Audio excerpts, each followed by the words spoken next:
नमस्ते, म यमनाथ लिम्बू।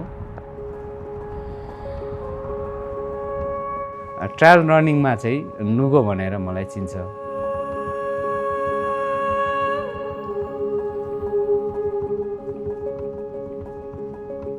मलाई यो पदमार्ग, मुन्धुम पदमार्ग या ट्रायलमा चाहिँ आफै आएर केही कुरोहरू अनुभव गर्ने मेरो इच्छा थियो।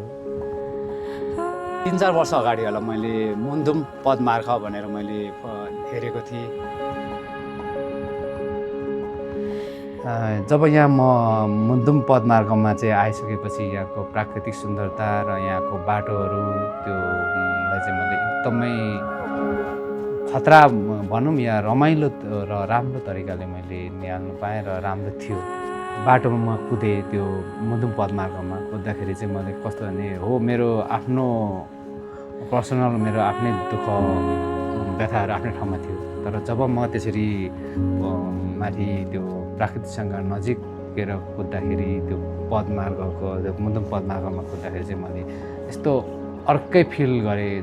सुन्दरता र त्यो जुन प्राकृतिकको सुन्दरता र भिउले गर्दाखेरि मेरो यो आफूलाई एकदम हल्का महसुस भयो।